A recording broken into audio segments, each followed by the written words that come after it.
பாய் வீட்டு மட்டன் பிரியாணி எப்படி செய்கிறதுன்னு பார்க்கலாமா? சீரக சம்பாவில் நல்ல உதிரி உதிரியான மணக்க மட்டன் பிரியாணி வாங்க எப்படி செய்கிறதுன்னு பார்க்கலாம். 2 கிலோ சீரக சம்பா ரைஸ் எடுத்துருக்கிறேன். அந்த 2 கிலோ ரைஸ் இந்த கப்புக்கு 5 கப் இருந்தது. இதை நல்லா ஒரு 4-5 டைம் தண்ணி ஊற்றி அலசி எடுத்துகிட்டு ஒரு 1 ஹவர் ஊற வச்சு எடுத்துக்கணும் இந்த அரிசியை.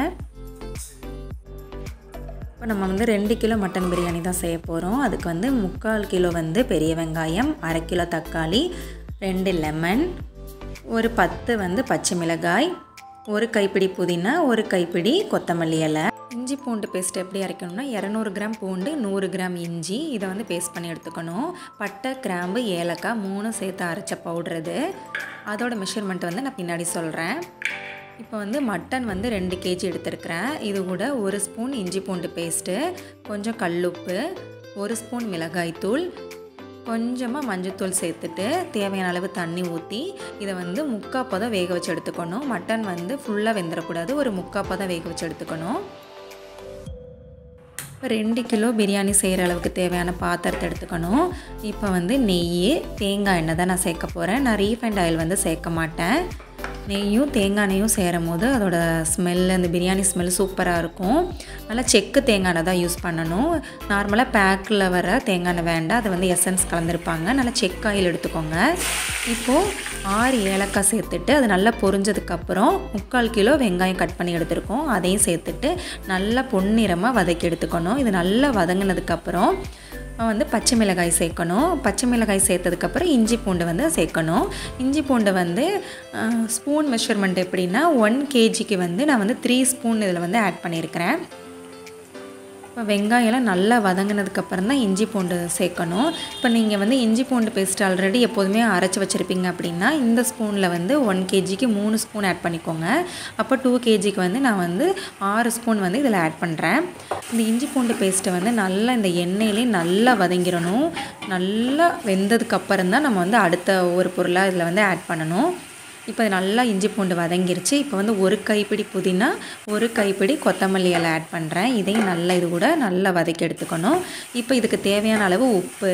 இப்போ 1 கிலோவுக்கு கல்லுப்பு எப்படி சேர்க்கணுன்னா நம்ம ஒரு கையில் நல்லா அப்படி அள்ளிட்டோம்னா ஒரு பொடி போட்டுக்கணும்.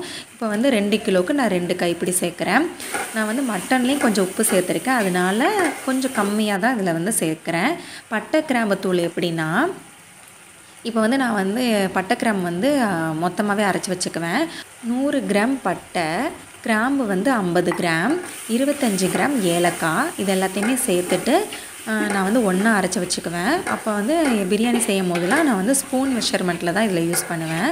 நான் இது எப்படி யூஸ் பண்ணியிருக்கேன்னா அந்த மெஷர்மெண்ட்டில் அரைச்சி வச்சுட்டு 1 கேஜிக்கு 1 ஸ்பூனை ஆட் பண்ணுவேன். நல்லா ஒரு அளவு பெரிய ஸ்பூனில் நல்லா அந்த ஸ்பூன் நிறைய திமிர இருக்க மாதிரி எடுத்து 1 ஸ்பூனு. இப்போ நான் 2 கிலோவுக்கு 2 ஸ்பூன் ஆட் பண்ணியிருக்கேன். அந்த பவுடரும் நல்லா இது எண்ணெயிலே வதங்கினதுக்கப்புறம் 1/2 கிலோ தக்காளி இதில் சேர்க்குறேன்.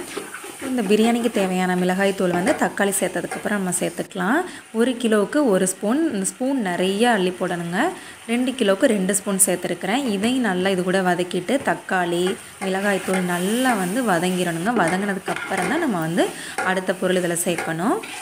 நல்லா இது எல்லாமே தக்காளி மசிஞ்சிட்டு எண்ணெய் பிரிஞ்சு வரும். எண்ணெய் பிரிஞ்சு வரும்போது தான் நம்ம ஒரு பாக்கெட் தயிர் இதில் ஆட் பண்ண போகிறோம். நல்லா வதக்கிடுங்க. ஒவ்வொரு பொருள் சேர்த்ததுக்கப்புறம் நல்லா வதங்கிடணும். வதங்கினதுக்கப்புறம் தான் அடுத்த பொருள் சேர்க்கணும். இப்போ பாருங்கள் எண்ணெய் நல்லா பிரிஞ்சு வந்துடுச்சு. இப்போது 1 பாக்கெட் நான் தயிர் சேர்க்குறேன். நல்லா புளிக்காத தயிராக சேர்த்துக்கோங்க.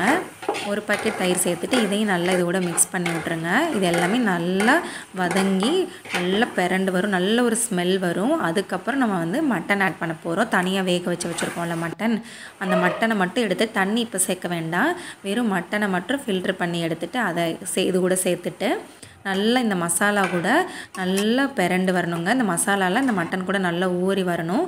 அந்தளவுக்கு நல்லா வதக்கிட்டு ஒரு 5 நிமிஷம் இதை மூடி போட்டு வேக வச்சு எடுத்துக்கணும்.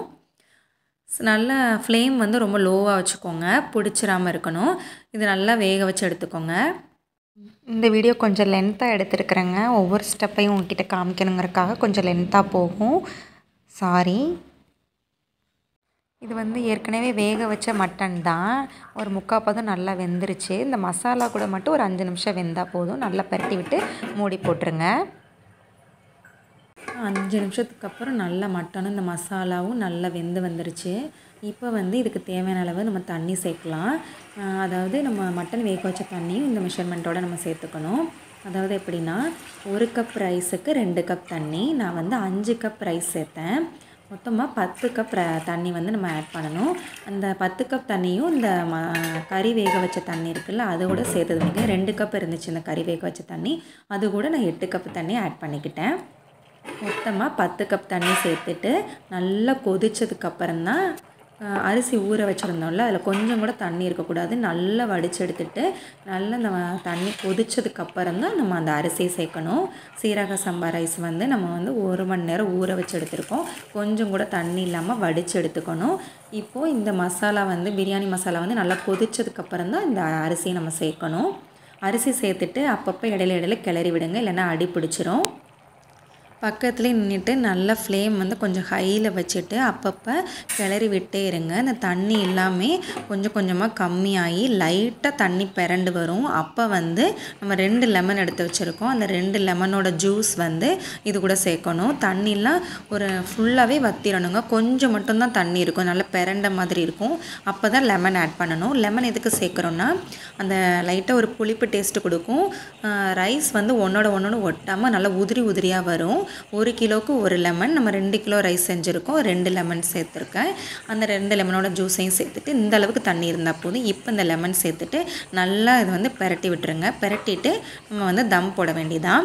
தம் போடுறதுக்கு வந்து நல்ல ஒரு இரும்பு தோசைக்கல் வந்து சூடு பண்ணிக்கோங்க. சூடு பண்ணிவிட்டு இது வந்து தண்ணிலாம் நல்லாவே வற்றிடணுங்க. லெமன் வந்து ஊற்றுனதுக்கப்புறம் நல்லா வற்றிடும். லைட்டாக அது கூட சொதன்னு தண்ணி இருக்கும். அந்த ஸ்டேஜில் மூடி வச்சுட்டு தோசைக்கல் நல்லா சூடானதுக்கப்புறம் இதையும் நல்லா மூடி போட்டு அந்த தோசைக்கல் மேலே வச்சுட்டு அது மேலே கொஞ்சம் ஹாட் வாட்ரு இல்லைன்னா வெறும் தண்ணி கூட ஓகே.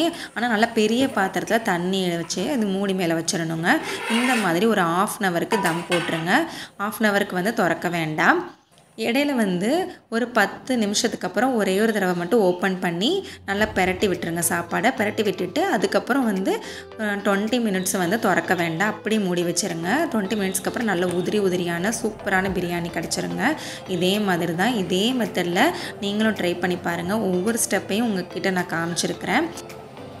பாய் வீட்டு பிரியாணி அசல் பாய் வீட்டு பிரியாணி நீங்களும் ஈஸியாக செஞ்சிடலாங்க. இதே மெத்தட் நீங்களும் ஃபாலோ பண்ணுங்கள். நாங்களாம் ரொம்ப ஸ்பைஸ் ஆட் பண்ண மாட்டோம். வெறும் தனி மிளகாய் தூள், இஞ்சி, பூண்டு, பட்டை, கிராம்பு, ஏலக்காய் இது மட்டும் போதுங்க. சூப்பரான டேஸ்ட்டில் செம்மையான பிரியாணி நீங்களும் ட்ரை பண்ணலாம்.